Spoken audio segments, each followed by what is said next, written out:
Good morning, everyone. Today I'll explain a beautiful poem, The Oyster. But before explaining this poem, let me clear the meaning of the title Oyster.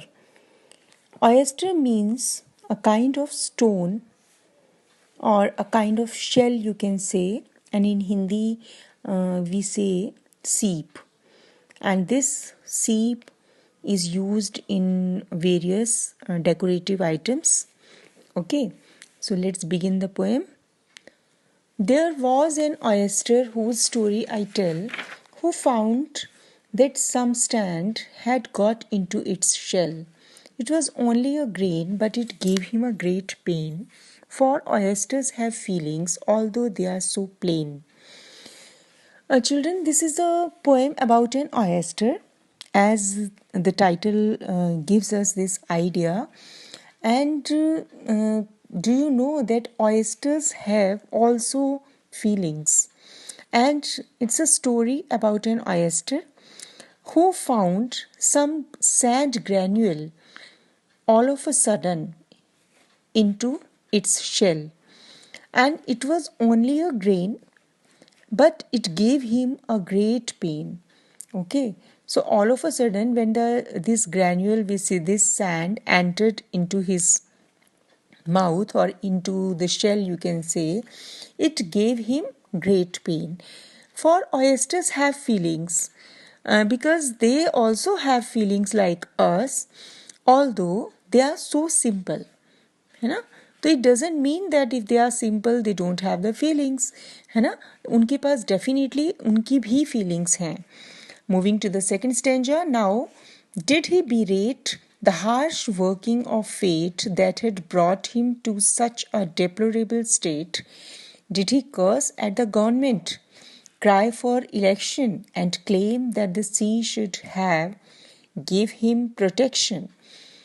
अब second stanza जो है उसमें क्या है कि oyster वो किसी को भी क्रिटिसाइज नहीं कर रहा है ना. वो किसी को भी वो उसके बारे में कुछ उसके गलत नहीं कह रहा, किसी को ये नहीं कह रहा कि ऐसा क्यों हुआ उसके साथ. And did he बिरेट means criticize, and the harsh working of fate that had brought him to such a deplorable state. Deplorable means very bad situation. तो ऐसी सिचुएशन में जब उसके गले में उसके अंदर एक ग्रैन्यूल अटक गया है, वो granule all of a sudden उसके अंदर आ गया है, तो उसके बावजूद भी चिल्ड्रन वो किसी से भी कोई कंप्लेन नहीं कर रहा है, वो किसी को क्रिटिसाइज नहीं कर रहा है. और फिर भी वो ना ही वो गवर्नमेंट को इसके लिए कर्ज कर रहा है ना, और कि इलेक्शंस के लिए वो किसी को भी वो ब्लेम नहीं कर रहा है. Okay, and claim that the sea should have given him the protection. और ना ही वो सी को कुछ कह रहा है कि सी को उसे भी कोई कंप्लेन नहीं कर रहा है कि सी को उसे प्रोटेक्शन देनी चाहिए थी, है ना, उसको बचाना चाहिए था कि ऐसा क्यों हुआ कि ग्रैन्यूल उसके अंदर आ गया तो सी ने भी उसे प्रोटेक्ट नहीं किया. Okay, so he is not at all complaining to anyone. Okay, yes. Moving to the next stanza.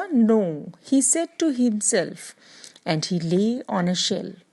Since I cannot remove it, I shall try to improve it. Now the years have rolled on around as the years always do, and he came to his ultimate destiny, stew. अब वो अपने आप से बात कर रहा है, वो अपने आप से अपना इंट्रोस्पेक्शन खुद ही कर रहा है. वो अपने आप से बात करते हुए कह रहा है कि वो शेल में लेटा हुआ है, आराम से वो एज इट इज़ है और without complaining to anyone. और since I cannot remove it, वो कह रहा है कि मैं इसे रिमूव नहीं कर सकता, है ना. I shall try to improve it, लेकिन मैं कोशिश करूँगा कि मैं इसे इम्प्रूव कर पाऊँ. And years have rolled on, सिर्फ वो ये चीज़ कह रहा है कि मैं इसे इम्प्रूव कर सकूं, यानी कि इसे जो ग्रैन्यूल है उसको एक अच्छी सिचुएशन में लेकर आऊं, है ना, कि वो उसे परेशान भी ना करे. लेकिन वो किसी को without complaining he is talking to himself. Okay, and the years have rolled around, it means कि द ईयर्स हैव पास्ड. इतना समय, काफ़ी साल इस चीज़ को बीत गए और वो ग्रैन्यूल उसके अंदर एज इट इज रहा, ठीक है। And he came to his ultimate destiny stew. Stew means restless, किसी चीज़ के लिए एंग्जाइटी हो जाना, है ना, रेस्टलेस होना, बेचैन होना। तो लेकिन वो क्या क्या बोल रहा है अपने आप को, वो कह रहा है कि शैल इज सेइंग कि दैट ही के it is his ultimate destiny, ये उसका लक है, ये उसकी किस्मत है कि ऐसा उसके साथ हुआ, है ना। तो he is accepting his destiny very positively, है ना। I should say that it is he has a positive perspective, उसका पॉजिटिव सोचने का तरीका है, okay. And the small grain of sand that had bothered him so was a beautiful pearl all richly aglow, for isn't it grand what an oyster can do with a morsel of sand? अब वो कह रहे हैं कि एक small grain of sand, उसे उसने एक इतना मतलब उसे टॉलरेट किया, उसको सहा, उसको अपने अंदर उसको रहने दिया उस ग्रैन्यूल को। और with the passage of times, और वो पैसेज ऑफ टाइम, वो इतना लंबा टाइम था, इतने ईयर्स बीत गए थे इस चीज़ को, तो उसने तब भी उसे अपने पास ही रखा।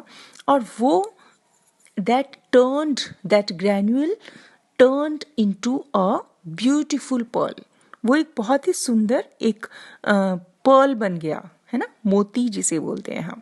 तो एक बहुत ही प्यारा सा सुंदर सा मोती बन गया। एंड ऑल रिचली अग्लो, और जो कि देखने में इतना सुंदर था, वो पूरा अच्छे से मतलब कि उसकी शाइन थी, एक बहुत ही ब्यूटीफुल शाइन था उसके ऊपर, और एक कलर था जिसे देखकर मतलब कोई भी उसे देखकर खुश होगा, है ना। इतनी सुंदर, a thing of beauty is a joy forever, है ना, you must know it. And all richly aglow. Now the tale has a moral. Tale means story, है ना। एक स्टोरी का, हर स्टोरी का एक मॉरल होता है, उससे हमें सीखने के लिए मिलता है।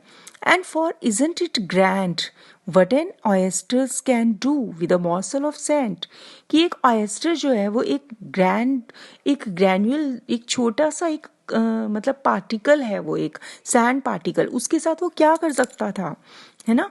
वो what couldn't we do if we'd only begin with some of the things that get under our skin? तो कई चीज़ें हमें इरिटेट भी करती हैं, हमें परेशान करती हैं, है ना, कि वो ऐसा क्यों हुआ हमारे साथ। तो अगर हम उस चीज़ को क्रिटिसाइज ना करें, उसे कंप्लेन ना करें, है ना, विदाउट कंप्लेन, अगर हम उसे टॉलरेट करें, तो डेफिनेटली चिल्ड्रन वो टॉलरेंस आपको एक हैप्पीनेस देगा कुछ टाइम के बाद।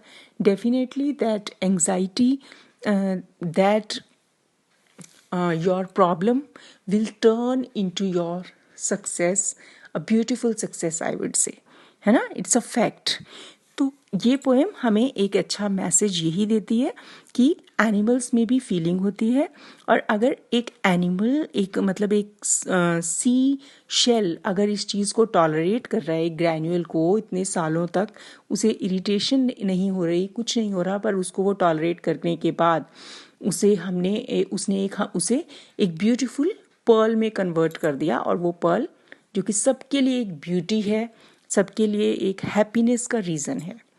Okay, so that's all about the poem. I hope that you have understood it, and now you have to make a format, write the word meanings in your notebook. Thank you.